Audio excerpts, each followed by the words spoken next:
Bienvenidos a Semana en Vivo y bienvenidos a este programa con Sergio Fajardo, ex candidato presidencial. Todos conocemos a Sergio Fajardo y sabemos que es una persona que va a estar seguramente siendo muy importante en el tiquete que se vaya a tener para los 2 años, en 2 años las nuevas elecciones que se van a dar de presidente. Pero realmente lo importante hoy, y por eso agradezco la presencia aquí de Sergio, bienvenido Sergio Fajardo acá. Gracias, María Jimena, un gusto estar con ustedes. Es porque yo creo que el mundo está cambiando y esta pandemia, la última vez que hablé con usted no había pandemia. La última vez no estaba, o la pandemia, digamos, no estaba ya instituida como está hoy. Entonces me parece importante abordar como los temas, los impactos que la pandemia ha tenido en la institucionalidad colombiana, en la economía y en el tema de educación, que usted ha trabajado mucho. Tenemos unos dramas horribles con las universidades, en fin, y con todo el tema de los colegios. ¿Qué hacer con esta generación que no saben qué hacer si va al colegio o se queda viendo a través de Zoom a sus profesores? Pero yo le quería hacer primero la pregunta que hoy tiene un poco sorprendido al país y que tiene que ver con una decisión que planteó, o una propuesta que planteó Gustavo Petro, y que tiene que ver con un diagnóstico sobre lo que está sucediendo en este país hoy, a raíz de todos los escándalos que han sucedido precisamente en medio de la pandemia. El señor Gustavo Petro el senador Gustavo Petro ha llegado a la conclusión de que el gobierno de Duque es ilegítimo y que debido a todos los escándalos que prueban que es ilegítimo, entre ellos el de la compra de votos, y que además detrás estuviera de pronto manos mafiosas, él propone una salida a ese diagnóstico que es la desobediencia civil. Usted que ha sido candidato, que ha sido gobernador, que ha sido alcalde. En este momento estamos para este tipo de apreciaciones o de diagnósticos. El diagnóstico está de acuerdo con el diagnóstico, por un lado, y con la solución, que es lo que la gente lo tiene un poco afanada. Eso es la primera pregunta. La respuesta corta es no y no. Puedo elaborar un poco más, ya que tenemos tiempo. Claro. Mire, yo no puedo decir que este gobierno sea ilegítimo, ¿sí? Pero yo sí puedo decir que hay que investigar profundamente en todo lo que tenga que ver los aspectos penales y electorales, con lo que ha ocurrido, con las acusaciones que se han manifestado, con lo que se ha señalado con la llamada ñeñe política, la entrada de recursos económicos oscuros a la campaña, como se ha sugerido, y se tiene que investigar y es necesario y urgente para Colombia. Todavía nosotros no hemos resuelto Odebrecht y no hemos sabido qué pasó con toda esa plata. Usted misma, María Jimena, ha escrito una cantidad de artículos, investigaciones, etcétera, pero nosotros tenemos que insistir en Colombia en que la política sea limpia, transparente, que no sea de bolsas, de tulas, de compra de votos, de fuerzas oscuras, y eso lo tenemos que saber decir y exigir. Con respecto a la otra pregunta, para no dedicarnos mucho tiempo a este tema, pues le puedo decir lo siguiente. Yo creo que lo que tenemos que hacer ahora es tratar de que las personas que tienen las mayores necesidades reciban los recursos para poder enfrentar las condiciones que están viviendo, porque hay una gran cantidad de personas que la vida dura 24 horas, que trabaja hoy para comer mañana, para tratar de trabajar y comer, y una cantidad de personas vulnerables que han sido afectadas por esta pandemia. Entonces necesitamos ayudarlas, acompañarlas, avanzar en que se dé, por ejemplo, la propuesta que ha liderado desde el Congreso de la República Iván Marulanda con respecto a la renta básica de emergencia. Necesitamos trabajar para que ojalá las escuelas se puedan abrir, para que busquemos las condiciones de que los maestros, las maestras tengan las condiciones, las familias tengan la tranquilidad. Necesitamos trabajar para que la gente tenga ayuda para pagar sus servicios públicos. Necesitamos trabajar para superar lo que está pasando, que es bien complicado, en lugar de llamar al desorden, al odio, al resentimiento. Ese no es el capítulo que nosotros necesitamos hoy en Colombia. Pero independientemente, ya saliéndonos del capítulo de Gustavo Petro, sí hay uno lo ve por las calles, Sergio, hay un descontento profundo de lo que está pasando. O sea, le pongo un ejemplo nomás. Va a ser el próximo presidente del Congreso, un señor que es Arturo Char, profundamente cuestionado por muchísimas razones. Va a ser el presidente de la República. El fiscal está siendo cuestionado por lo que llaman muchos como las embarradas y metidas de pata. Hay una sensación de que hay una utilización política por parte de la Fiscalía, que es proteger al presidente de otros escándalos. Las cortes están empañadas con una cantidad de problemas y de peleas entre ellos por bien quién ocupa qué cupo. La pregunta es, ¿no hay un temor a desinstitucionalizar el país y eso en medio de la pandemia no sería aún más grave si eso realmente se está dando? Ese diagnóstico es importante.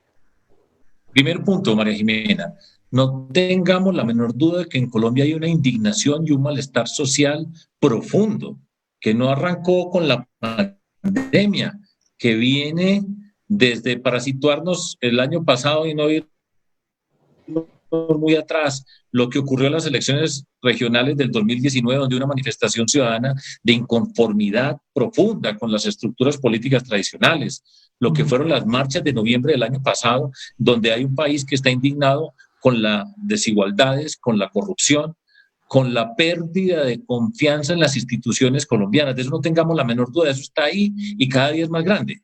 Eso tenemos que tenerlo claro y lo tenemos que enfrentar y tenemos como primer reto reconstruir la confianza, recuperar la confianza a esta sociedad para poder construir. De lo contrario, vamos para el caos y vamos para una confrontación del odio que se asocia con el miedo, que está siempre pegado a la violencia, que ha hecho parte de cuando se lleva en nuestro país las polarizaciones. Eso está ahí y no tengamos la menor duda. Y en el contexto político la discusión va a ser acerca de qué es lo que está pasando con las desigualdades, con la violencia y con la corrupción. La pandemia nos ha hecho tangibles esas desigualdades sociales profundas. Si ustedes miran la encuesta de Gallup de la semana pasada, el primer punto en el sentido de que lo que más molesta a los colombianos es la corrupción. O sea, esto no es charlando.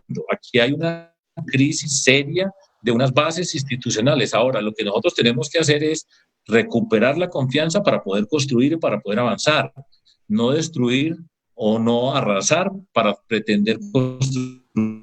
Y esa es una decisión política y en ese terreno nos vamos a enfrentar en el sentido político de qué vamos a plantear para avanzar en la solución de los problemas de Colombia. Bueno, entonces sobre esa propuesta, sobre ese planteamiento que hace usted, la gran pregunta, bueno, y entonces, ¿cómo se puede salir de esta especie de gran indignación que hay? Porque yo creo que la pandemia como que ha hecho evidente muchas de las falencias que ya veníamos cargando, ¿no? Sobre todo en materia de la lucha contra la corrupción. O sea, cuando uno ve que los Contralor y el fiscal se van a luchar contra la corrupción de paseos pues a San Andrés con sus esposas. O sea, hay un mensaje que se le da a la gente y eso produce aún más indignación. Y eso se repite en muchos otros sectores. ¿Cuáles, que usted ha estudiado tanto este tema, cuáles son realmente los valores para que esta meritocracia que dicen que hay sea realmente una meritocracia? ¿Qué es lo que hay que hacer para que las personas correctas lleguen a donde tienen que llegar y no tengamos estos problemas por cuenta de la mala escogencia de las personas en los más importantes cargos? María Jimena, hay una sola respuesta y es la política. Esto se va a resolver en la política. Estos son decisiones políticas y está asociado con las personas que tenemos responsabilidades políticas, la manera como lideramos, cómo hacemos la política, cómo entendemos el desarrollo de la sociedad y este es el momento de liderazgos que den ejemplo. Y ese es un punto fundamental. Suena sencillo, pero es lo más profundo que hay después de todo esto. Es la política, es el liderazgo que nosotros vamos a ejercer sobre la sociedad, cómo nos comportamos como personas en los momentos difíciles, las diferentes circunstancias, cómo nos tratamos, cómo enfrentamos las dificultades, cómo actuamos de manera transparente en todas y cada una de nuestras acciones, y ese es el camino para darle transparencia a esta sociedad, recuperar, repito, la confianza a partir de un acuerdo ético mínimo que nosotros necesitamos en Colombia. Colombia ya se agotó, esa tasa se llenó, y por eso, repito, la última encuesta decía lo que había dicho la encuesta en diciembre, el malestar con la corrupción. Eso ya no es casos aislados que se diga que en La Guajira roban, sino hay un malestar colectivo donde la institucionalidad se ha deteriorado por el comportamiento de quienes tienen las mayores responsabilidades de dar ejemplo, porque quienes tienen las mayores posiciones tienen que dar ejemplo con respecto a su comportamiento, a la manera como manejan las instituciones. Lo que ha pasado con el ejército, nefasto, dañino para esa confianza ciudadana. Todas esas discusiones acerca de la fiscalía son dañinas para la confianza ciudadana, y así sucesivamente. Recuperar la confianza es el punto clave dentro de todo esto. ¿Y cómo por eso? ¿Y cómo recupera usted la confianza en este momento? ¿Cuál es la fórmula que usted tiene o que ha estudiado y que ha trabajado? No, yo no tengo yo solo tengo una fórmula que es la permanente, la que he tenido siempre. Ser coherente y consistente, coherente con unos principios, consistente en una forma de actuar en la política y de liderar y de plantear y de explicarle a la ciudadanía lo que nosotros estamos haciendo. Nosotros estamos luchando y vamos a luchar por el poder, y para eso estamos en política, porque queremos cambiar primero la forma de la política, derrotar el clientelismo, que es la puerta de entrada a la corrupción, y ese mundo oscuro donde pasan esa cantidad de capítulos que nosotros no queremos seguir viendo en nuestro país. Y después, de acuerdo a esa forma como trabajamos, llegar a gobernar, y llegar a gobernar con la transparencia, con unos principios básicos, y eso es lo que puedo hacer yo en este momento, ¿sí? Ahora, nosotros tenemos que estar exigiendo permanentemente a quienes hoy conducen la responsabilidad en llevar. Esa es una tarea, esa es una exigencia, es parte de ser críticos. Quienes tienen la oposición tienen que manifestarse, pero tenemos que mostrar en la forma como nos comportamos el camino hacia donde nosotros queremos llevar las cosas en Colombia, y está asociado con el comportamiento de cada uno de nosotros como individuo. Y ese, digamos, ese consenso ético del que usted habla, ¿cómo lo armaría? ¿Sobre qué? O sea, ya lo dijo las bases, pero ¿con quién lo haría? ¿Con todas las fuerzas? ¿O qué? ¿Cómo sería eso? Primero, nosotros por el momento estamos en un momento de enfrentar una pandemia. Realmente lo que nosotros tenemos que buscar en este momento es crear las condiciones para que eventualmente podamos avanzar y salir de la situación en que nosotros estamos, perfinarnos políticamente, porque la discusión política que viene para el 2022 está asociada y va a estar directamente asociada con todos los elementos que aparecen hoy en la discusión de la pandemia. Por ejemplo, con la calamidad social que estamos viviendo, con las cifras de desempleo que tiene nuestro país, la manera como nos vamos a relacionar con el tema del desempleo, lo que va a significar las reformas tributarias, pensional y laboral asociada con la manera como vamos a enfrentar ese fenómeno, las formas como nosotros vamos a avanzar en el desarrollo rural, lo que nosotros queremos hacer con conceptos fundamentales para nuestro país, que tienen que ser la seguridad alimentaria, la lucha contra el cambio climático, la construcción de la riqueza a partir de la biodiversidad, en fin, una cantidad de elementos que se tienen que perfilar a partir de ahora. Para eso es la política. Hay unos que gobiernan, otros que pretendemos llegar a gobernar, tenemos que ser críticos, los queremos cambiar, eso es natural, no tiene nada de malo. Y así en ese camino vamos nosotros, y en ese camino vamos actuando, y cada paso que vamos dando, pues mostrando qué significa construir en Colombia en lugar de destruir, y la política del odio, enfrentarla con la política de la decencia y la paciencia y de la sabiduría. A ver, Sergio, yo le quiero ser sincera. Aquí todo el mundo dice que estamos entre dos fuegos y un centro que, pues, a muchos dicen que es el famoso tibio. Pero digamos que aquí hay cada vez más. Sí, bueno, dicen, eso es lo que están diciendo los tibios. Ya se volvió eso una fórmula para entender que es el centro, ¿sí? Entonces, sí. El centro es el tibio. Pero independientemente de eso, lo que yo le quería preguntar es que es evidente que estamos ante dos fuegos distintos, ¿sí? Por un lado está el presidente Álvaro Uribe, que está diciendo y que sale a decir, lo ha dicho en sus salidas, que estamos en un ambiente prechavista, que me sorprendió mucho esas declaraciones que él está haciendo. Y por el otro lado ya vimos que está el senador Gustavo Petro radicalizándose, cosa que es interesante porque uno diría, hombre, no, yo me muevo más para este lado y agarro más, no, radicalizándose y diciendo, mire, eh, mi diagnóstico de este país es el siguiente, aquí hay un gobierno ilegítimo y yo creo que hay que entender qué significa desobediencia civil para poder salir a protestar. ¿En qué, digamos, qué significa estar en el centro, como mucha gente lo dice? O sea, ¿usted está en el centro o en dónde está? ¿En qué espectro de la política está? Pero, María Jimena, es relativamente sencillo. Lo único que, lo que está claro es que no pertenecemos a esos extremos. Y voy a explicar dos palabras porque hace parte de la discusión política en Colombia y de los conceptos que se utilizan. Vamos a hablar de polarización. ¿Sí? Sí. La polarización, sí, se perdió María Jimena. No, ya, ya acá estoy. Bueno, es que se me conectó una cosa. Ya acá estamos. Aquí estamos. Bueno, conéctese pues. Ya. Entonces voy y hablamos de polarización. Hay gente que dice que tiene de malo la polarización. Y entonces es claro, es mejor entender el concepto. Por supuesto que hay una forma de enfrentar las ideas y las propuestas que es perfectamente legítima y cada quien tiene derecho a defender sus ideas, repito, propuestas, pueden ser radicales, eso no tiene nada de malo y es necesario y se puede controvertir y le puede decir un epíteto al otro o un calificativo, la palabra epíteto no, un calificativo al otro con respecto a eso, vale. La polarización es cuando se quiere llevar esa discusión política a un terreno donde solamente existen dos y usted está conmigo o en contra mía. Y ese terreno en el país nuestro, cuando usted lo acompaña con el populismo, que son las soluciones fáciles de una frase para resolver un problema complejo, sin preocuparse por la forma como se puede resolver el problema y los pasos que se necesitan, entonces esa polarización que se pretende hacer, que solamente hay dos, repito, conmigo o en contra mía y no existe nada más en el mundo, pues eso lleva a la política del odio, la rabia, el resentimiento, el deseo de venganza y la agresión permanente. Eso se convierte en violencia y vivimos en una sociedad del miedo. Eso es lo que quieren llegar.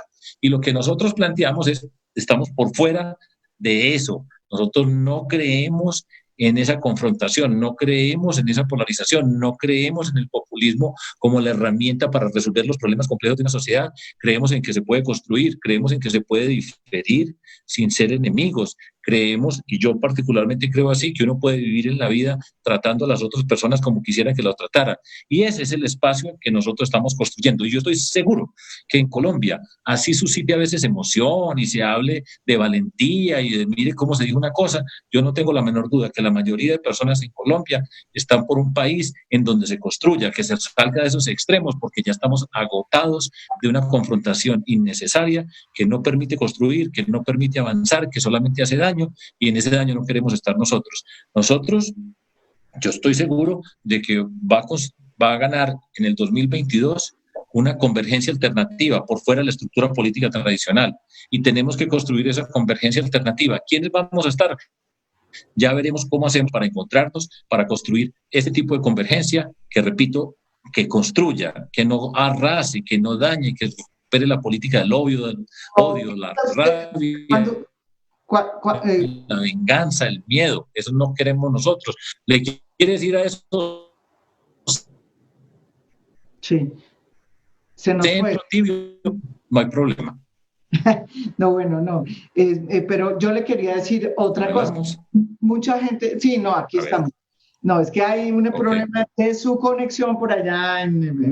Estamos ya bien. No se preocupe por la conexión mía, que aquí mande energía positiva para que funcione la conexión. Exacto, porque estamos aquí. Bueno, entonces, digamos, cuando uno habla con, por ejemplo, los petristas, ellos consideran que y en una entrevista que yo le hice realmente al senador Gustavo Petro, él lo que decía era que usted tendría que desmarcarse del uribismo para poder hacer cierto. Yo le pregunté al senador Gustavo Petro si podía hacer una alianza eventualmente con usted. Y me dijo, respuesta de él, que solo si se desmarcaba del uribismo. Sus relaciones con el uribismo, pues, ¿cuáles son? No las veo muy claras, pero me parece que tienen que ver con la manera como usted hace política o con la manera como usted se refiere a sus contradictores políticos, de pronto, que no es tan agresivo cuando habla de Uribe, ni incluso cuando habla de Petro. Pero yo no soy ni quiero ser agresivo con nadie. A estas alturas de la vida yo entiendo que estamos en la política para construir, para superar el odio, la rabia, el resentimiento y la violencia que nos ha dañado la vida a nosotros en Colombia, que ha permitido que se profundicen las desigualdades, que se profundice la violencia y se profundice la corrupción. El papel que yo juego en esta sociedad es distinto a estas alturas de la vida, con seriedad, con perseverancia, con serenidad para construir. Y ese es mi papel. Y yo no ando dándole consejos a la gente que tiene que hacer o no tiene que hacer. Cada quien responde por sus actuaciones. Y repito, en Colombia hay un agotamiento colectivo de esa polarización, de ese populismo que pretende resolver las cosas trivialmente entre dos con una frase. Y eso no es lo que nosotros queremos y eso es lo que no va a pasar en Colombia de acuerdo a mi visión de la política. Y ya, yo no ando diciéndole al uno, usted tiene que hacer esto o haga aquello, piense de esta manera o piense de esta manera. Cada quien piense como quiera y tratémonos con respeto para darle ejemplo a esta sociedad que no necesita más violencia y más daño asociado con la rabia, porque la rabia ha sido nefasta para nosotros en Colombia. Se destruye más, creo yo. No, y cuando usted habla, o sea, la rabia tiene digamos, produce el odio y no llega uno a tener la empatía, que es un poco lo que usted quiere. Esas son las palabras que a usted le gustan, empatía, odio, ¿sí? ¿Para qué? Empatía me gusta muchísimo, me gusta respeto, me gusta reconocimiento, me gusta empatía, me gusta solidaridad, me gusta dignidad, me gusta esta frase que son los medios los que justifican el fin, me gusta apostarle a las capacidades para transformar a la gente, sacar lo mejor de todo eso me gusta muchísimo. ¿Y usted cree que en un momento donde la política se está volviendo cada vez más punzante, cada vez más, digamos, utilizando cada vez más espectacular, diría yo, sí, cosa que hacen muy bien Uribe y Gustavo Petro, hay posibilidades para que ese mensaje suyo entre y se masifique y la persona lo concientice, porque el mundo de las redes es un mundo muy perverso, no. En el fondo. Sí. O sea... Sí, el mundo de las redes es un mundo muy perverso en muchos sentidos. A ver. Es un mundo donde se dice cualquier cosa de cualquier manera, decir mentiras para que la gente desfigurar y destruir que es la riqueza que nosotros podemos tener, porque la mayor riqueza es la política y la confianza, y es una forma tramposa, permanente de sugerir una cosa, de cambiar una frase, de quitar el contexto, de engañar. Esa es una forma de engaño, pero con todo y eso, con todo lo que significa esa forma de la política y esa forma de la comunicación, yo creo que cada día tiene más fuerza el mensaje nuestro. Y le voy a dar un ejemplo sencillo, porque, repito, la gente está muy agotada con esa confrontación que genera titulares, que nos pone a hablar a todos de los mismos siempre, porque la primera pregunta es lo que dijo este insultó a este, y entonces, ¿qué dice? Pero yo tengo esa convicción de que ese capítulo está agotado y esa política del odio en nuestro país es y va a ser cosa del pasado. Por ejemplo, en la campaña presidencial pasada, María Jimena, si usted recuerda un poquitico, solamente para hacer un poquito de memoria, porque eso ya se fue hace 2 años y nosotros vamos para adelante, pero hace 2 años, cuando terminó las consultas que se celebraron el día de las elecciones al Congreso, el 11 de marzo, recuerde que el país estaba polarizado y estaba entonces un candidato y el otro candidato, los que están discutiendo ahora lo que se pretende. Y nosotros, en cabeza mía, rezagados totalmente a 17 puntos. Y fuimos creciendo y faltó un poco para llegar. Y listo, no llegamos y respetamos el resultado y no puse a llorar ni a insultar a nadie porque no ganamos, pero demostramos que hay un espacio muy grande y que la gente en Colombia está agotada. Y yo creo que cada día va a estar más agotada y en medio de las dificultades que tenemos en esta pandemia, lo único que no necesitamos ahora es más rabia, más odio, más malestar, cuando tenemos que luchar por reconstruir la confianza en este país, un país que está minado por la corrupción, y eso es lo que nosotros tenemos que hacer. Ahora es la discusión política, ya vamos a ver qué pasa y cómo somos capaces de avanzar. Hay un matoneo muy grande, pero tranquilidad, hay que mantener la tranquilidad en medio de todas estas cosas y perseverar y responder por lo que somos. Bueno, hay varios elementos, digamos, que han cambiado en la política, por ejemplo. Yo creo que hay una línea que cada vez es más tenue entre muchos, digamos, muchos políticos que están haciendo la política con un pie en la legalidad y otra en la ilegalidad, o por lo menos con vasos comunicantes entre el mundo ilegal y el mundo legal y el mundo del poder. A mí me impresionan casos como, por ejemplo, lo que pasó con la vicepresidenta Marta Lucía Ramírez. Eh, eh, Esa cercanía con el Memo Fantasma en un contrato que se hizo para un desarrollo urbano. Pero también pasa lo mismo cuando uno mira qué pasó en La Guajira y en el Cesar, presuntamente en la campaña de Duque y unos personajes que habrían invertido en esa campaña de manera no legal presuntamente. O sea, hay una cantidad de mensajes que nos están diciendo que la política se está volviendo cada vez más corrupta y más unida a el bajo mundo, y que hay más aceptación por parte de estos poderes políticos, muchos de ellos regionales. Usted que ha trasegado en esta política desde hace mucho, ¿usted ve alguna, digamos, le molesta, le preocupa este escenario donde hay esa hermandad, como esa cosa que sí, que un día sí, un día no, y unas, digamos, como esas opacidades dentro del sistema político colombiano y que realmente suscitan muchísimas preguntas sobre cuán lejos estamos de un sistema transparente y no corrupto? Pues naturalmente, María Jimena, pero eso no es de ahora, esto viene de hace mucho tiempo en Colombia, es que esto ya son décadas. Esto no es un fenómeno de esta pandemia, ni de hace 8 días, ni de hace un semestre.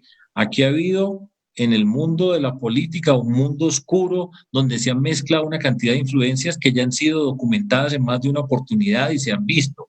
Y parte de la lucha política es cambiar la política, y el primer paso para llegar a cambiar la sociedad es cambiar la forma de hacer la política.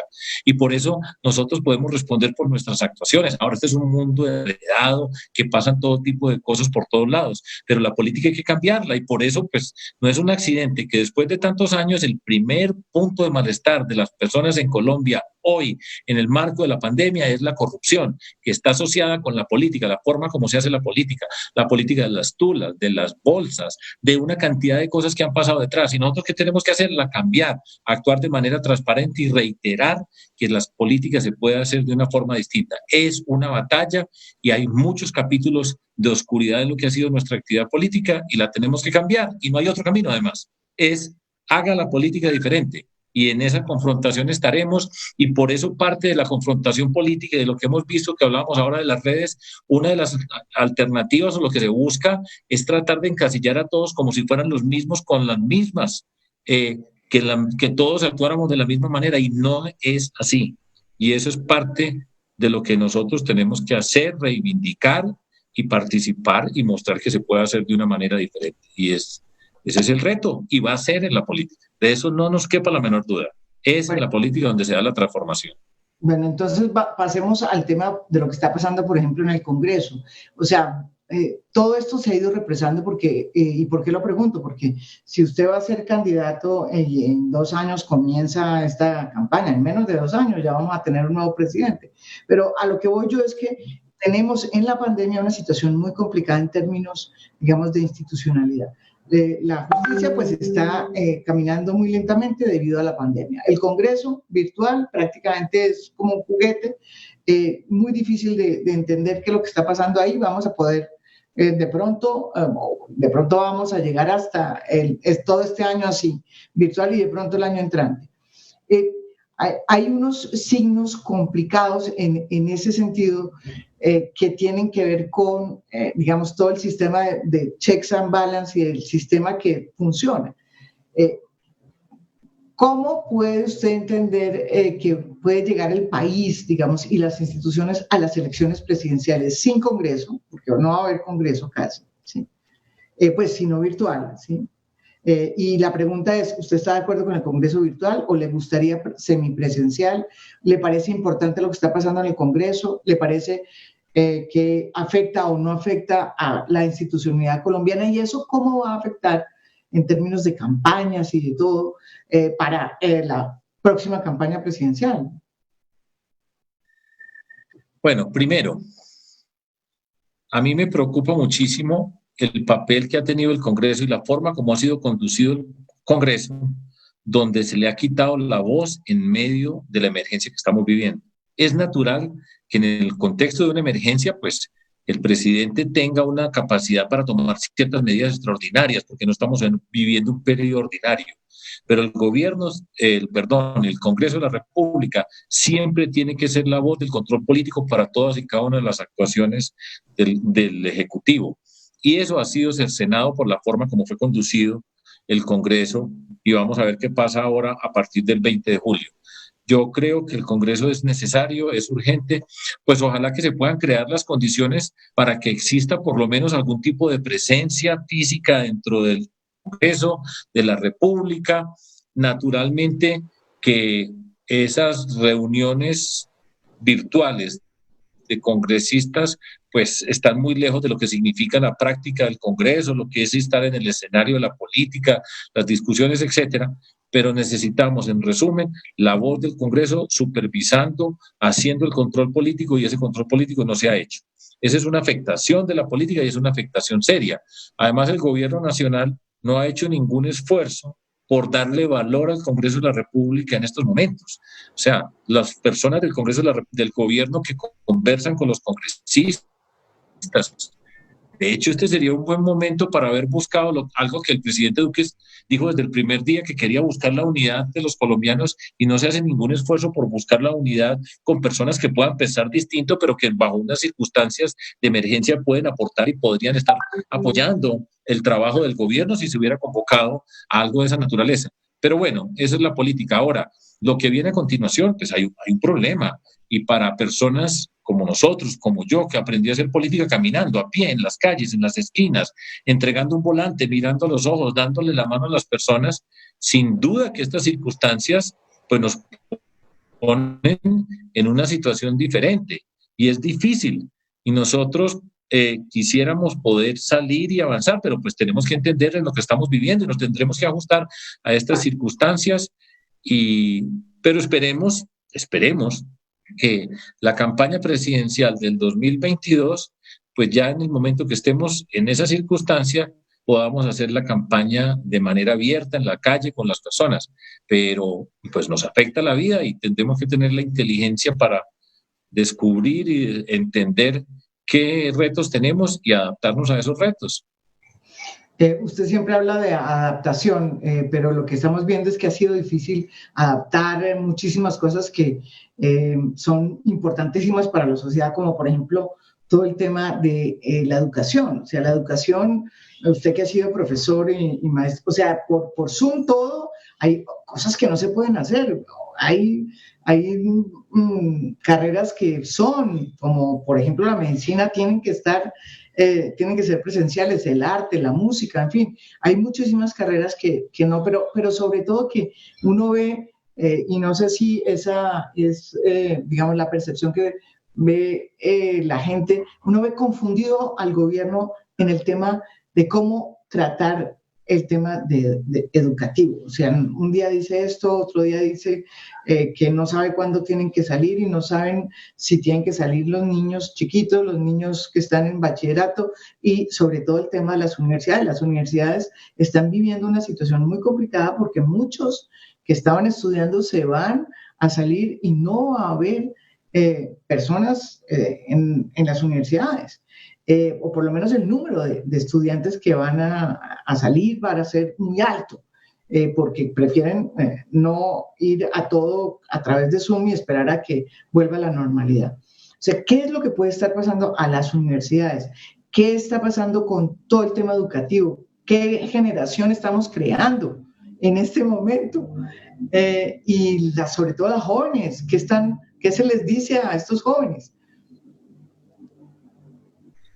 El lío es grande, María Jimena, pero vamos a tratar de organizar un poquito, pues, porque el lío es grande y la pregunta es inmensa, ¿sí?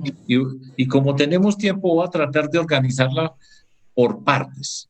Lo primero, que yo no tengo duda, es que el gobierno ha sido muy precario en la forma de pedagogía en general alrededor de la pandemia.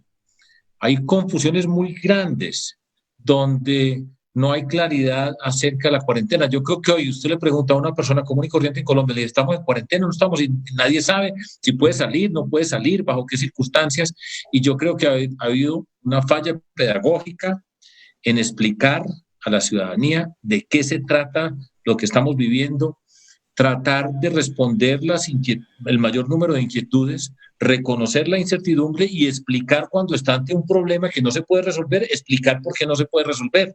Y eso se necesita, y yo creo que eso ha sido un punto débil de lo que ha hecho el gobierno nacional dentro de todo esto.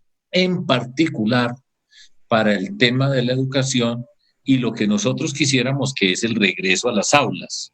O sea, nosotros no estamos preparados como sociedad para pasar a una educación digital que además tiene unas características muy diferentes a que hablemos por Zoom y repitamos lo que se decía frente a un tablero por Zoom para que lo escuchen otras personas. Eso no es la educación digital, eso es una transmisión en un momento, pero eso no es el sentido de la educación que recoge las herramientas digitales para hacer un proceso que tiene que ser muy diferente.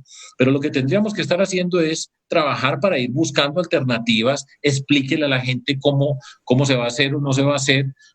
Hay personas que tienen miedo de que sus hijos puedan asistir al colegio. Es legítimo que exista ese miedo, pero vamos trabajando en buscar alternativas y aquí hay gente inteligente para buscar esas alternativas. Y además, uno de los elementos dentro de toda esta pandemia es que enfrente de nosotros hay países que pasaron por este camino con mayor anticipación y lo que ha ocurrido allá nos va sirviendo de experiencia a nosotros que nos permita ir adaptando soluciones que podamos construir. Eso no quiere decir que vamos a resolver todos los problemas, pero se puede avanzar y se puede dar mayor certidumbre a las personas. Pero voy a pasar entonces a la educación superior. Y este es un lío grande el que nosotros tenemos acá y lo quiero explicar de la siguiente manera, María Jimena. Tenemos un desempleo en las ciudades, 13 ciudades capitales y sus áreas metropolitanas de alrededor del 25%. Sí. Que de hecho, si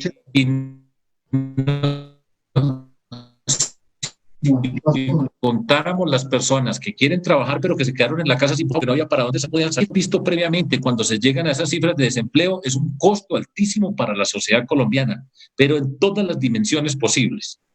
Ahora, en esas cifras de desempleo, si uno mira, el desempleo de jóvenes y de mujeres es todavía mucho más alto, cerca del 30%. O sea, estamos en unas circunstancias extraordinarias.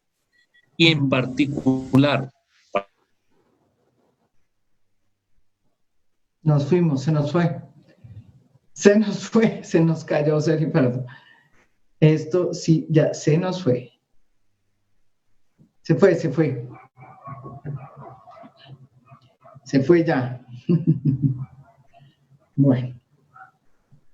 Bueno, estamos aquí tratamos de hacerlo con Sergio Fajardo, lástima. Tenía la pregunta de Aníbal Gaviria, que opinaba de todo lo que le ha pasado a Aníbal Gaviria, que es gobernador como él fue, y que además comparten también investigaciones. Los dos están vinculados a investigaciones que está en la Fiscalía en este momento. Pero entonces creo que nos tocó terminar, lástima, antes de tiempo, esta entrevista de Sergio Fajardo. Sergio Fajardo dijo que no a la desobediencia civil que está planteando Gustavo Petro y que esa no es la forma. Aunque yo creo que en el diagnóstico sí están planteando las mismas cosas, no en la solución. Eso es lo que estamos en este momento hablando con Sergio Fajardo, pero yo creo que él no se pudo conectar más. Estamos intentando retomarlo, me están diciendo acá. Aquí estoy. Acá está. Bueno, no, esto sí, ya íbamos esto ha sido difícil hoy, ¿no? Yo le quería hacer otra pregunta. Pues estábamos en la parte más buena de todo. Sí. Que les iba a explicar acerca de la educación superior, pero bueno. A ver, listo. A ver, ¿qué hacemos? A ver, sigamos en la explicación. Entonces le estaba diciendo, le voy a dar unas cifras para que entendamos la dimensión del problema en que estamos. Desempleo de jóvenes en Colombia. Cuando digo jóvenes, estoy hablando de jóvenes, hombres y mujeres, dentro de todo este desempleo, cerca del 30%. En la educación superior tenemos alrededor de 2.400.000 estudiantes. Sí. Cerca del 30% de esos estudiantes se nos pueden quedar por fuera por razones económicas, que no pueden pagar la matrícula y que no se van a matricular el semestre entrante y se van a salir del sistema educativo. El costo para los estudiantes, para sus familias, para la sociedad, de que un estudiante se salga por esa razón es altísimo. Nosotros creemos, y hemos hecho unas cuentas así a mano alzada muy rápido, que se puede hacer una política para evitar que cualquier estudiante se retire de la universidad, de la educación superior, no solamente la universidad, sino están los técnicos y los tecnológicos y una parte de la educación del SENA, porque eso no se menciona dentro de todo esto y son muchos, pero muchos estudiantes que se nos pueden quedar por fuera. Y nosotros podemos crear un fondo para el rescate y para evitar que se salgan. Y buscar que cerca de 800.000 estudiantes que se pueden quedar por fuera tengan las condiciones para acceder a la educación superior. Un estudiante que se nos queda por fuera, ¿qué va a hacer en la casa un joven de 22 años? Nosotros necesitamos que esté preparándose y avanzando, y esa es la mejor política de empleo. Eso es un programa de empleo, el apoyar a los estudiantes es un programa de empleo hoy en Colombia, y se puede hacer con un fondo de cerca de 2 billones de pesos para un año entero, segundo semestre de este año y primer semestre del año entrante, y se puede diseñar de manera tal que todos los estudiantes de la educación pública superior en Colombia tienen educación gratuita hasta el estrato número 4. Ya. Y muchos estudiantes, porque hay algo que la gente no sabe y hay una visión desinformada de muchas cosas.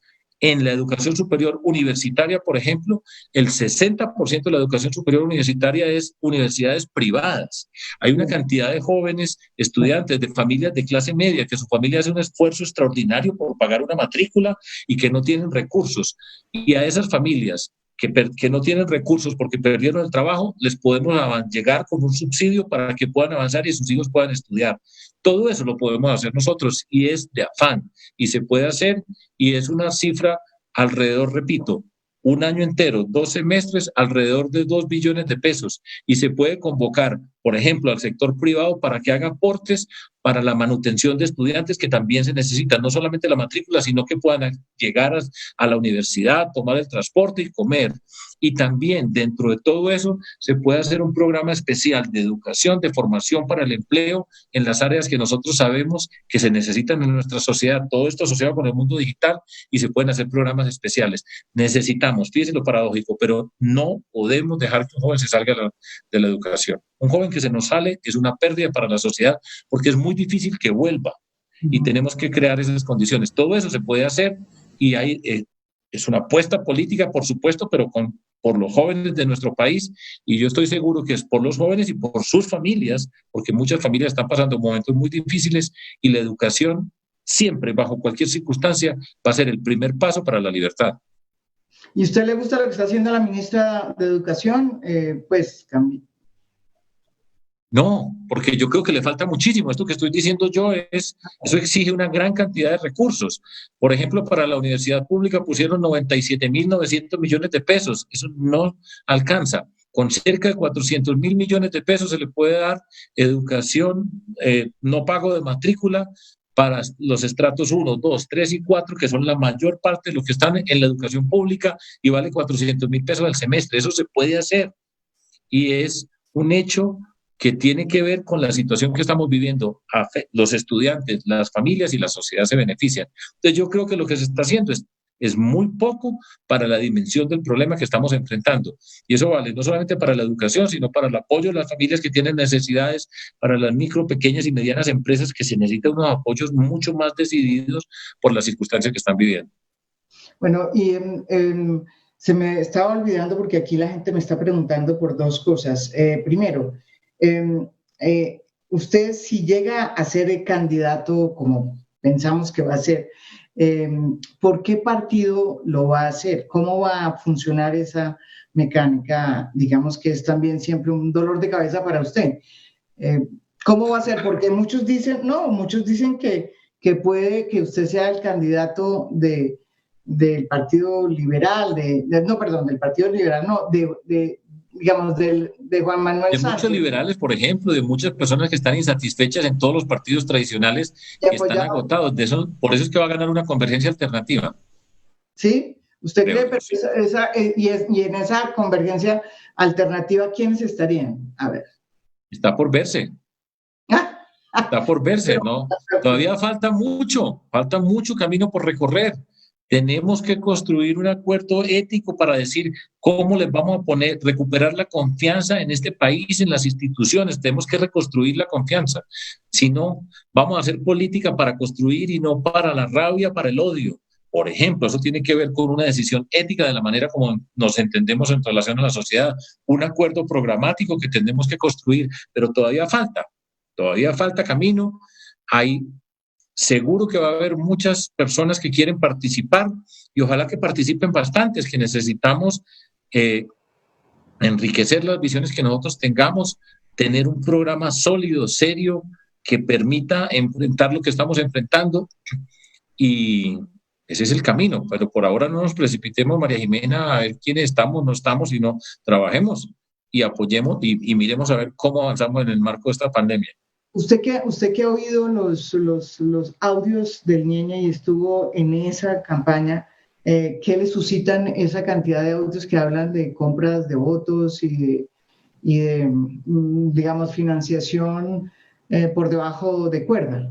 Sí, que de pronto no conoció la propia campaña, ¿no? La propia campaña, pero que sí se hizo en terreno muchas cosas que evidentemente demuestran los audios. Usted que fue parte de esa campaña, ¿qué reflexión le produce eso? Pues la que me ha producido hace 20 años, María Jimena.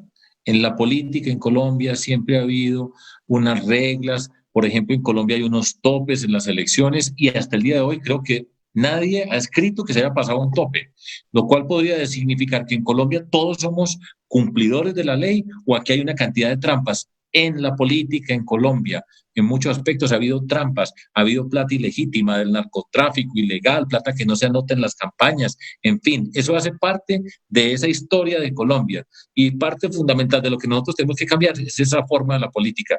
Cuando nosotros decimos no tenemos precio, nosotros tenemos principios y respondemos por la forma como estamos haciendo la política y por cada peso que está en nuestra campaña podemos responder, así es como se hace. Pero esto que pasó no es raro. Esto es una historia repetida desde hace décadas en Colombia. Pero digamos, es difícil, cada vez más complicado enfrentarse a semejante máquina de hacer, digamos, de votos, cuando usted solamente va con su mensaje. Digamos, es un reto muy difícil. Cuando uno ya ve cómo es que se hace por dentro, y digo que esto no se hace solamente en la campaña, no pasó solamente en la campaña de Duque, estoy de acuerdo, eso es una manera de hacer política desde hace mucho tiempo y de ganar elecciones, están en todas las políticas tradicionales y en las campañas que se han realizado en los últimos 20 años, eso es cierto, pero eso es horrible cuando uno lo ve públicamente y se ve por dentro. Y que usted estuvo allá peleando en la calle y de pronto esas cosas cambian el balance del poder, ¿no? Es cierto, es muy difícil, pero ahora es más fácil, porque la gente ya está consciente de todo esto. Y por eso es que en el 2022 va a haber un cambio profundo en la política en Colombia, en la conducción del Estado colombiano. Y es el que nosotros queremos liderar para avanzar, para transformar esta sociedad, para enfrentar las desigualdades, la violencia y la corrupción. Y cada día hay más gente consciente y por eso en las elecciones regionales del 2019 se dieron las votaciones que se dieron. Cada vez más en Colombia el voto es libre, cada vez más. ¿Sí? No van a poder llegar con tulas a comprar los votos de la gente. Y por eso el primer problema de hoy en Colombia es que lo que más fastidia a los colombianos es el tema de la corrupción. Y por eso es que en el 2022 va a cambiar de dirección nuestra sociedad colombiana. Bueno, y usted también... Todo lo difícil, porque va a ser dificilísimo, pero es más fácil en el sentido que hay mayor conciencia ciudadana y esa es la esperanza y esa es la razón por la cual yo creo y afirmo que en el 2022 esta historia cambia y cambia para que sea gobernada por una convergencia alternativa para construir y no destruir. Y también usted habla de bolsas porque es importante plantear ese tema, que fue un episodio que afectó al senador Gustavo Petro, ¿no? Cuando salió el video con las bolsas, episodio que queda todavía en la mente y es un episodio complicado porque es una imagen difícil. ¿Usted le pareció que él salió bien de ese episodio? Tiene que responder y todos tenemos que responder por nuestras actuaciones.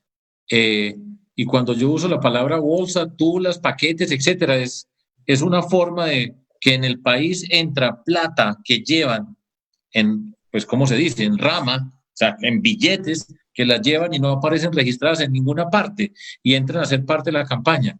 Y el senador Petro tendrá que responder lo que le corresponda a él responder por sus actuaciones. Y pues que responda y que tenga y tiene derecho a un juicio justo, como yo se lo deseo a cualquier persona y lo reclamo para mí en cualquier instancia dentro de nuestra vida pública. Y ya. Otro tema que están preguntando acá es el caso de Aníbal Gaviria. Usted fue gobernador, bueno, ha sido alcalde también, pero ¿le ha sorprendido la manera como pues fue capturado? Está, si bien es cierto, no está en la cárcel, sino que está casa por cárcel. O sea, usted también tiene un proceso, se le abrió un proceso por, no sé, creo que Hidroituango o algo así. No sé, sí, estoy preguntando que son casos que este era un proceso que tenían, digamos, hace 15 años, era un proceso que tenía el propio Aníbal Gaviria cuando había sido, creo que, anterior funcionario. Pero, digamos, su reflexión sobre eso, que ha sido usted gobernador de Antioquia, ¿cuál es? Sí, mire, yo le explico. Primero, una reflexión personal. Yo me he propuesto en la vida y me queda difícil y es un esfuerzo no descalificar a la persona a quien yo tengo que responder por mi actuación como funcionario público. Ok, o sea, el fiscal. Eso me lo hago como principio. Yo es que estoy hablando de recuperar la confianza en Colombia. Esa es una de las reflexiones que yo hago y es un esfuerzo muy grande, repito, para ser respetuoso. Muchas veces, solamente me he desviado una vez, y es con el anterior contralor de Antioquia que me acusó de una cantidad de cosas y que hoy va para la cárcel y que ha sido, fíjese cómo es la vida, un súper corrupto acusándolo a uno y nosotros teniendo que responder ante un súper corrupto que está allá para tratar de fregarle a uno la vida y evitar que uno pueda avanzar. Fíjese cómo son las paradojas de la vida y siendo respetuoso en la mayoría de las actuaciones. Primera observación. Con respecto al caso de Aníbal Gaviria, yo señalé que me parecía un despropósito la detención en la forma como fue decretada, empezando por algo muy básico, y es que las condiciones que el mismo señor fiscal había anunciado para poder enviar a una persona a la prisión, pues él no las cumplía. Y yo creo que eso fue una equivocación de la fiscalía. Ahora, Aníbal Gaviria tiene que responder como tengo que responder yo y como tenemos que responder cada uno de nosotros. Necesitamos juicios justos, transparentes, que no haya, que podamos confiar en a quien tenemos enfrente de nosotros como juez y nosotros tenemos que responder y eso hace parte de, repito, aportarle a la construcción de la confianza, pero yo creo que la detención de él es un despropósito. Ahora, en términos personales, yo he sido gobernador y el alcalde y yo gobernador, y hemos trabajado juntos. En lo que yo conozco, en la manera que me he relacionado con él, yo siempre he pensado que es una persona pulcra, en lo que yo conozco en la vida, y eso puede dar ese testimonio. Ahora, repito, él tiene que responder y seguro va a responder. Es que eso no está en cuestión, ¿sí? Simplemente que tenga las garantías de un juicio justo y esa detención en la forma como fue hecha, yo creo que fue un error y estoy haciendo la observación basado en lo mismo que había dicho el fiscal anteriormente para poner a una persona en la situación que estaba conduciendo el departamento en marco de una pandemia, no es un peligro para la sociedad, es una persona que va a estar ahí y yo creo que eso fue una equivocación de la fiscalía. Y ya para terminar, porque se nos está acabando, usted ha hablado de construir, las palabras que recojo, construir, no destruir, ha hablado de ética, confianza, de recuperar confianza. ¿Y en qué, perdón? ¿En qué? Convergencia. Pero es por molestar. Adelante, María Jimena. Convergencia. Entonces la pregunta es, bueno, convergencias. O sea, este es un país dividido, muy complicado porque sí está dividido, o sea, está dividido por el acuerdo de paz, está dividido por una cantidad de cosas que nos están dividiendo. Si usted en ese proyecto nuevo de gobierno que está montando, esas directivas, o sea, incluyen en esa convergencia un acuerdo, porque uno lo que no entiende es lo que usted acaba de decir al comienzo de la entrevista cuando dijo que Duque había desaprovechado el momento de la pandemia para unir al país, para salir a decir, hombre, unamos, miremos a ver qué consenso hay para enfrentar la pandemia. ¿Usted cree que a la política le ha faltado ese consenso, esa posibilidad de hacer un consenso sobre bases mínimas?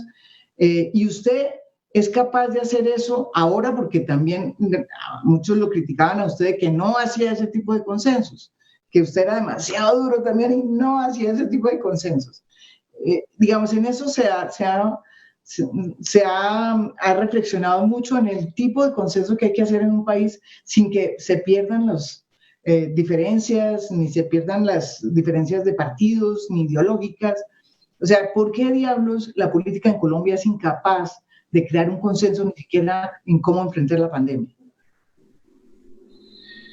Pues mira, María Jimena, yo creo que se puede hacer y por supuesto, pues tenemos que aprender de las lecciones en el camino que hemos recorrido, entender la dimensión del problema que estamos enfrentando nosotros en Colombia, reflexionar sobre lo que nos ha pasado y yo creo que nosotros tenemos que ser capaces de crear, en primera instancia en términos políticos, una convergencia que nos va a obligar a encontrarnos con personas de diferentes, que provienen de diferentes lugares y buscar puntos básicos que, digamos, podemos ser capaces de ceder en esto, encontrarnos alrededor de esto y proponernos hacer una política que supere el odio y la rabia, porque la fórmula en Colombia para la violencia ha sido siempre la política que empieza en esa polarización, que se convierte en odio, se convierte en rabia y se pasa a la violencia.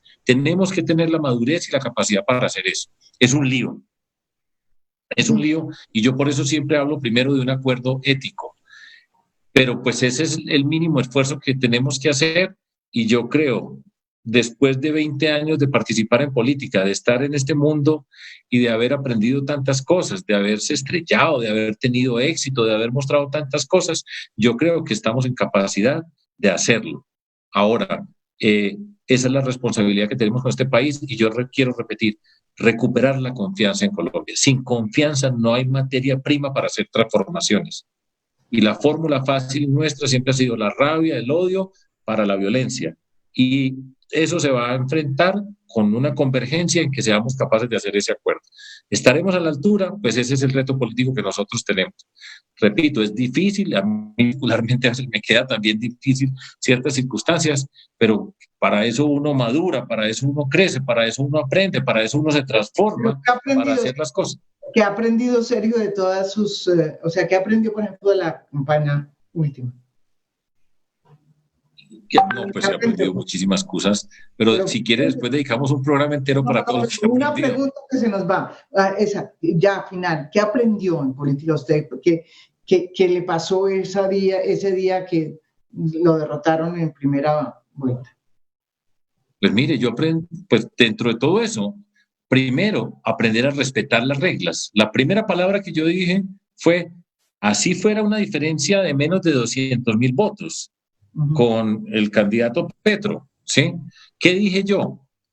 Reconocemos la derrota, que les vaya bien, que se participe, que aprendamos a estar en la política, que aprendamos a construir y que aprendamos a reconocer que estamos jugando con unas reglas. Eso fue lo primero que yo hice. No es que lo hubiera aprendido porque eso yo lo tenía clarísimo, pero pues, dentro de todo esto... ¿Qué he aprendido después de eso? Yo he aprendido algo que cada vez me gusta más y es entenderme con personas diferentes. Por ejemplo, nosotros hicimos la Coalición Colombia con Claudia López y Jorge Robledo. Yo nunca me imaginé que yo pudiera estar con Jorge Robledo en una coalición política y aprendí a estar con Claudia, a deliberar, a controvertir, a construir, a buscar un programa, porque la gente se le olvida que nosotros construimos un programa y nadie se acuerda cuál era el programa, pero hacer un programa, a respetar unas reglas, a respetarnos nosotros como personas y a ver la maravilla que es esa de trabajar juntos, siendo diferentes, pudiendo encontrar un terreno para construir. Yo creo que eso para mí fue una experiencia muy grande. Aprendí de algo que también me da gusto y es pues el sentido de la lealtad. No tanto aprender, sino ratificar y reiterar qué es lo que significa la lealtad, qué es lo que significa respetar a las personas, reconocer a las personas, tener empatía y solidaridad. Todo eso lo profundicé, no tanto que lo aprendiera, sino lo profundicé y para mí cambia mi espíritu en muchas de las formas como me puedo entender con las personas ahora.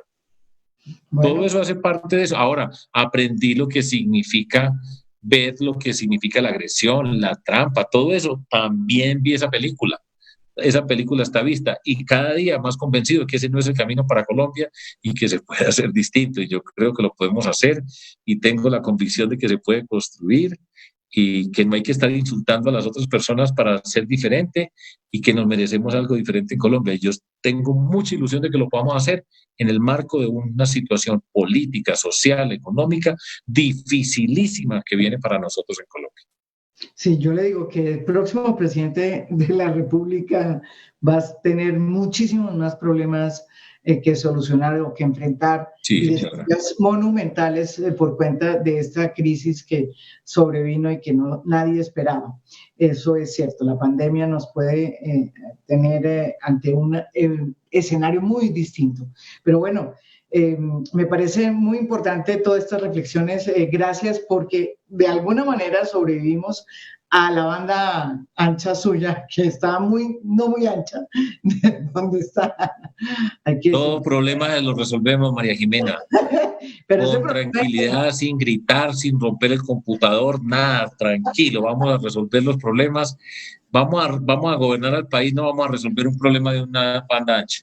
Exactamente, eso me parece. Bueno, le agradezco mucho, de verdad. Chao, gracias. Hasta luego. Nos veremos pronto.